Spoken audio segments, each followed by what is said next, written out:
So a few months ago, I was made aware of Brett Weinstein saying this on his podcast. If I am wrong about this, boy, that's not going to be a fun moment for me.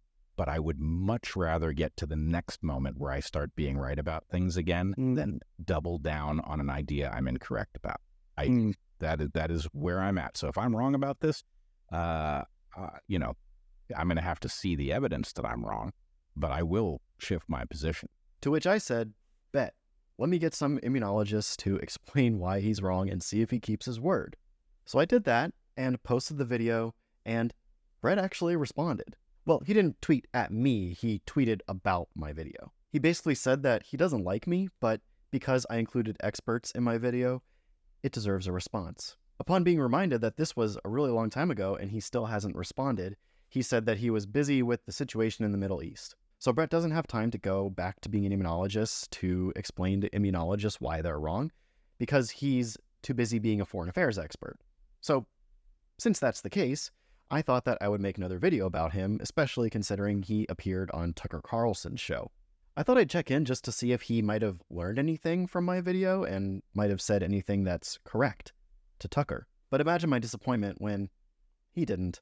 So let's go through what Brett Weinstein said on Tucker Carlson, what he got wrong, and see if he'll ever keep his word and admit that he was wrong after immunologists explained that he was wrong. Let's get started by listening to Brett.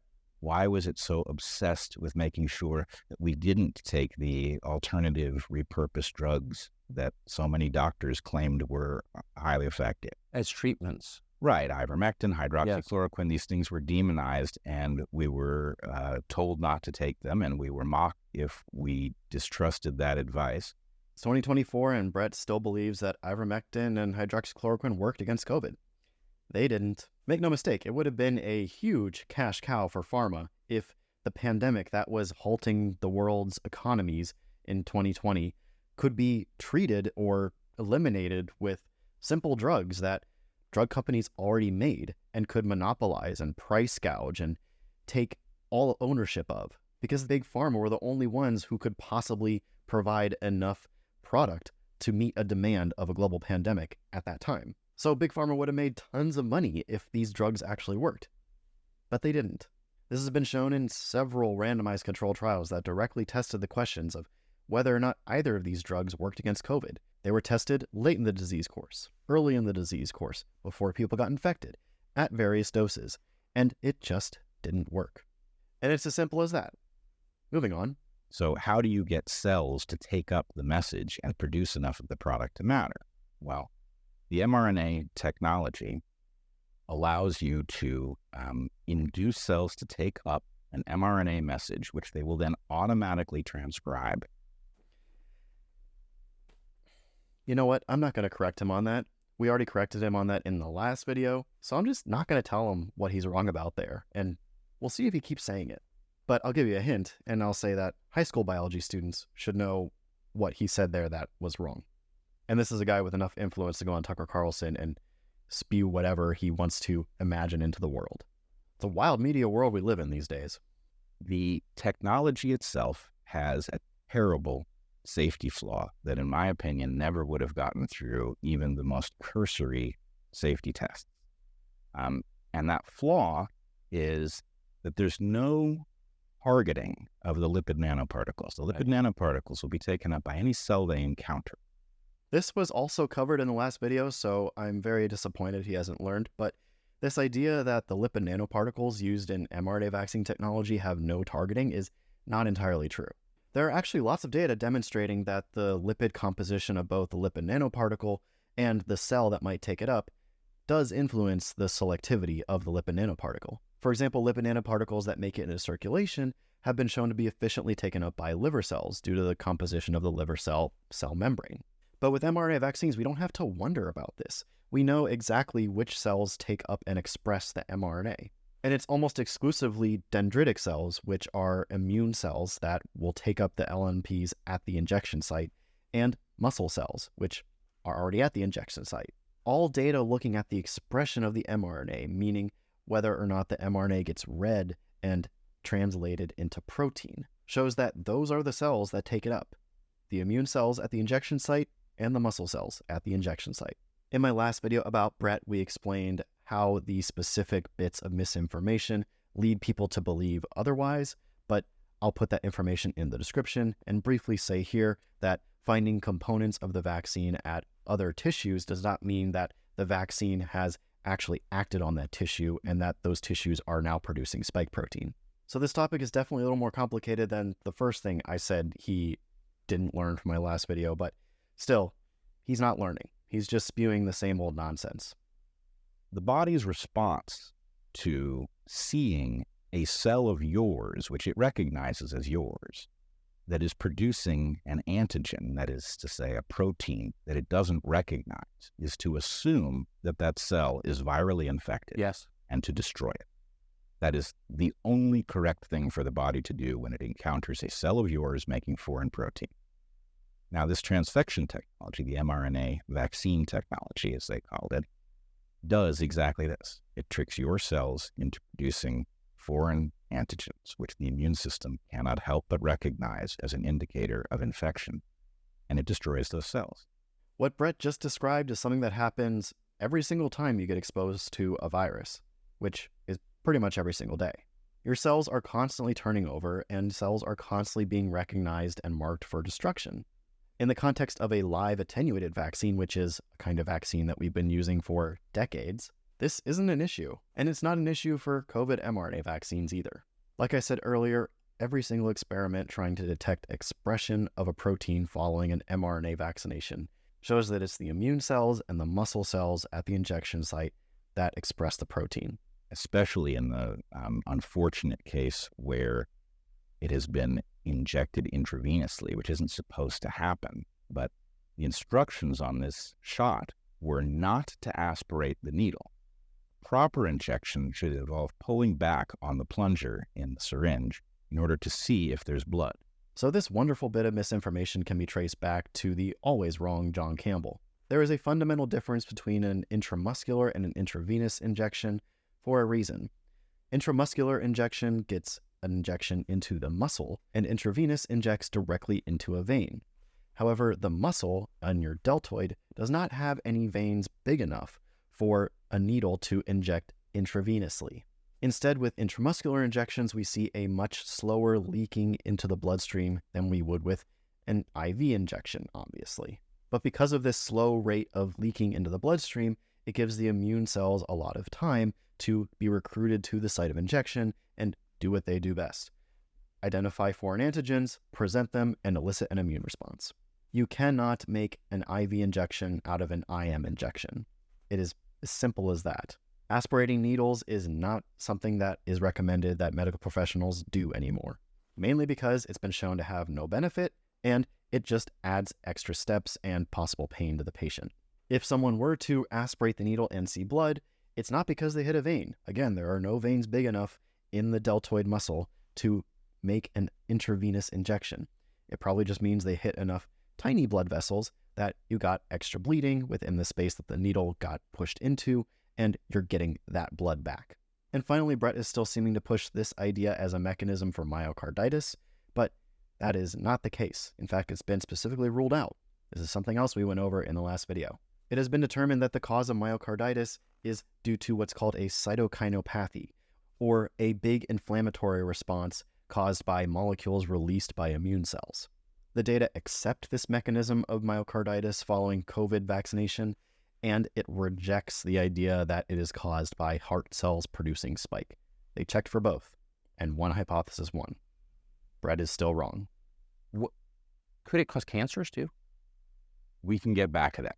We clearly are seeing an uptick in cancers, and an uptick in cancers that are unusual, especially in their speed. So no, we are actually not seeing an unexpected uptick in cancer. And there's no association between COVID vaccines and cancer, and there's no plausible mechanisms by which they can cause cancer. But what is that he said there at the end? Cancer in their what? That are unusual, especially in their speed. Oh, in their speed. So Brett is pushing this idea of turbo cancers, a made-up term. He has zero data for this, and there are no data to support an idea like this. There's no such thing as turbo cancers. Pharma had a potentially tremendously lucrative property that it couldn't bring to market because a safety test would have revealed this unsolvable problem at its heart.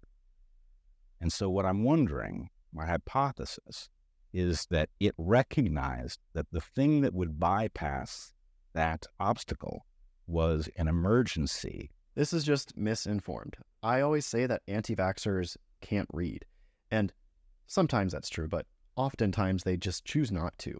And Brett, I think, is choosing just not to read about the actual history of mRNA vaccines, because the history of mRNA vaccines is well documented in the scientific literature. There were several mRNA vaccines in clinical trials for various purposes, but this work was rather slow, not because they were running into significant mechanistic issues. It was more that there were already vaccines available for most vaccine-preventable diseases, and it's generally pretty hard to replace an existing vaccine with a new vaccine unless you show that it is fantastically more safe and effective.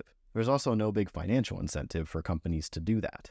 So a lot of the mRNA-based products that were in clinical trials were for cancers. And not only is it harder to make mRNA-based technologies that are effective against cancer, which is a much more complicated disease than COVID, it's also just a much slower process. And this article here outlines the reasons why. For example, there was no specific regulatory guidance on mRNA products. This is all essentially bureaucratic regulatory work that would have to be done, and that is a slow process. I'm of course linking this paper below so that you can go ahead and read all the details for yourself, but when the issues come to safety and efficacy, it does mention specific points that needed to be addressed in future experiments, and literally all of them were. For example, there are plenty of biodistribution studies, as I've talked about before. The persistence of the expressed immunogen has been studied, and it doesn't last very long. The question of autoreactive antibodies and potential toxic effects of non-native nucleotides were studied in both animal challenge studies and clinical trials in humans. And 3 years into the vaccine rollout, with over 10 billion doses delivered all over the world, there is still no evidence that they cause autoimmune disorders.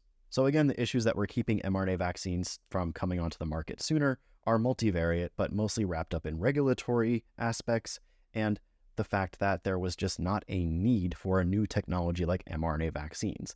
There was no pressing need, at least. But with an emergency, a lot of the regulatory red tape moves faster. And I'll also say that people weren't sure that mRNA vaccines were even going to work. That's why some companies were trying to go for the subunit vaccine or the inactivated virus vaccine, and only a few companies were going for the mRNA-based vaccine technology. It just so happened that it worked, and a lot of people were fairly surprised by it, myself included. But anyway, this is just another conspiracy theory thought up by Brett while he sits in his armchair and zones out into the universe. But also, the safety testing was radically truncated so that long-term harms were impossible to detect. Nope, safety testing was not truncated. If anything, effectiveness testing was truncated. When it comes to long-term safety in vaccines, in terms of time, we're talking about 6 to 8 weeks following when the dose was given. The trials lasted more than long enough for that time period to be assessed. The reason is because all of the adverse events that are caused by a vaccine are either going to be caused almost immediately because of their ingredients and you being allergic to them or something like that, or the immune response to the actual vaccine causes other problems. But that acute immune response doesn't last forever. It lasts a few weeks, and after that you have immune memory. And there's no mechanism beyond that that would suggest a possible scenario where months or years down the road, you get some new health issue caused by the vaccine. That just doesn't happen. In fact, in all of vaccine history, there are only like 2 individual cases of adverse events that happened long after the dose was given, and those were both involving live vaccines. That is, vaccines that contained live viruses that actually hung around in the host and caused something much later. But mRNA vaccines are not live virus vaccines. The real issue with safety is number of people who are given the dose, and that can only be assessed once the vaccine is past phase 3 trials and we move on to phase 4 trials, where the vaccine is rolled out to the general population. The reason for this is that rare side effects that are, say, 1 in 100,000 or 1 in a million, you're probably not going to detect a statistically significant signal for those in a randomized clinical trial that involves 40,000 people, 20,000 of which get the vaccine and the other 20,000 of which get a placebo. You're only going to see those statistically significant signals when you get a much larger population involved. And at this point, like I said, we've administered over 10 billion doses of these vaccines all over the world, and it's been almost 3 years. People who are still worried about long-term effects of these vaccines don't understand the biology of vaccines. But what did I mean about effectiveness being truncated? Well, because of the emergency, the endpoints of the study were relatively short compared to what a normal phase 3 trial would be in a non-emergency situation. And all this did was it gave us a narrower picture with which to assess effectiveness. So we couldn't assess effectiveness, say, 6 months after the dose was given and see if there are still high titers of antibodies or cellular immunity. We couldn't detect any of that in the clinical trials. That had to come later. And it did come later. And it showed that these vaccines do induce a very potent immune memory response. And these details that I'm discussing absolutely did contribute to some misinformation about how effective the vaccines would be and for how long. Because remember, the main goal of vaccines is to protect against severe disease and death, not infection. If you want to hear these things talked about in more detail by more experts, I highly recommend This Week in Virology. It's a wonderful podcast. But in order to avoid confusing Brett anymore, we'll move on for now. Joseph Fraiman and his colleagues, including Peter Doshi, did an evaluation of Pfizer's own safety data from its safety trials. Now, these trials were absurdly short. In fact, Pfizer only allowed 1 month before it vaccinated its controls and made it impossible to detect further harms. And what they found was a 1 in 800 rate of serious adverse event. This is not minor stuff. This is serious harm to health. 1 in 800 per shot. That's not per person. That's per shot. Fraiman paper has been debunked extensively. And I don't just mean that other scientists who communicate this stuff have already debunked it.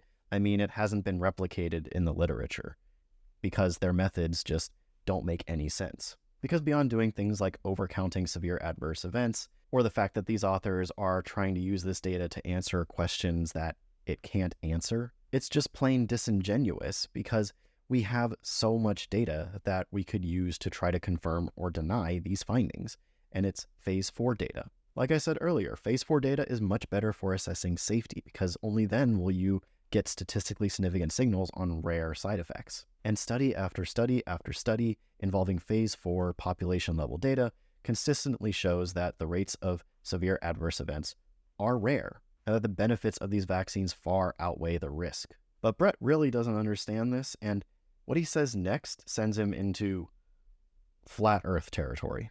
I saw a credible estimate of something like 17 million deaths globally from this technology. So 17 million deaths from the COVID vax? Well, when you scale up to billions, it's not hard to reach a number like that with a technology this dangerous. So he's actually suggesting that COVID vaccines have killed 17 million people. Like, he's literally saying that that's a credible claim. That is a flat Earth level of delusion.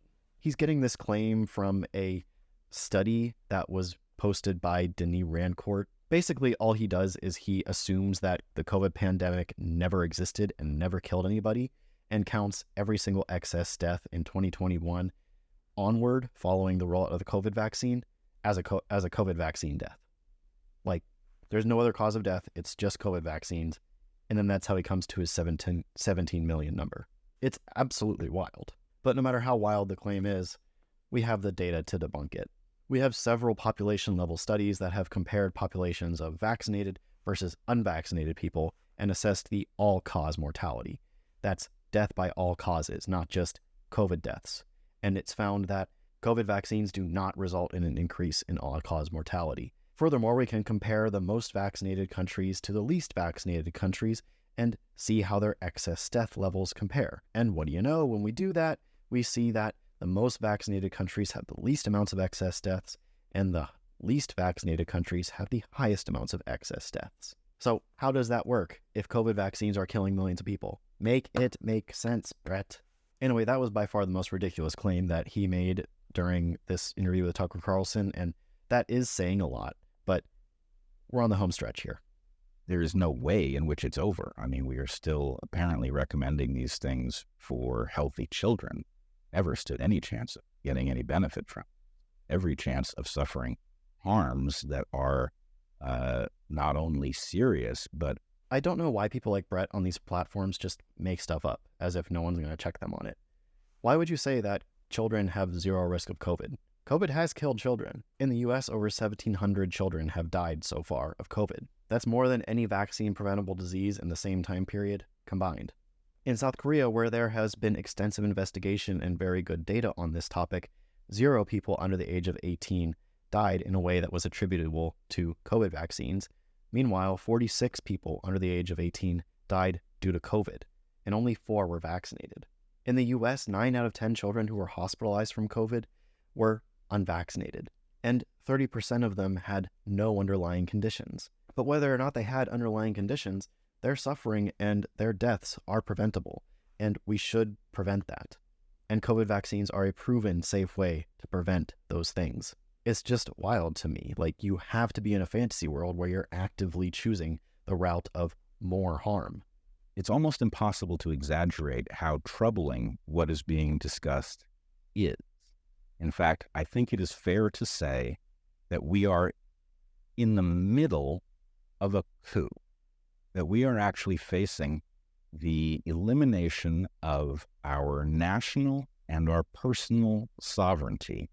Yeah, he's in a fantasy. He's apparently created this universe for himself where he's a hero fighting against what he calls Goliath and fighting back against this coup that he thinks is happening. I mean, it's like he's playing Dungeons and Dragons in real life, but it's all messed up. It's weird, it's delusional, and it's harmful. But anyway, that's going to do it for this week's video, and that's going to be my last video on Bret Weinstein for probably a while, unless he responds to this, but we'll see if that happens. And Bret, if you don't want to respond on your podcast, I'm happy to talk to you one-on-one. We can do it unrecorded, privately, or we could do it live. I don't care. But, man, you got to learn something. Anyway, all the links to all of the science that I talk about in this video are going to be linked in the description below so that you can read them for yourself. And as always, thank you so much for watching. I really do appreciate it. And if you like this video, then don't forget to subscribe so you can catch me next week where I'll be debunking some more funky stuff. See you then.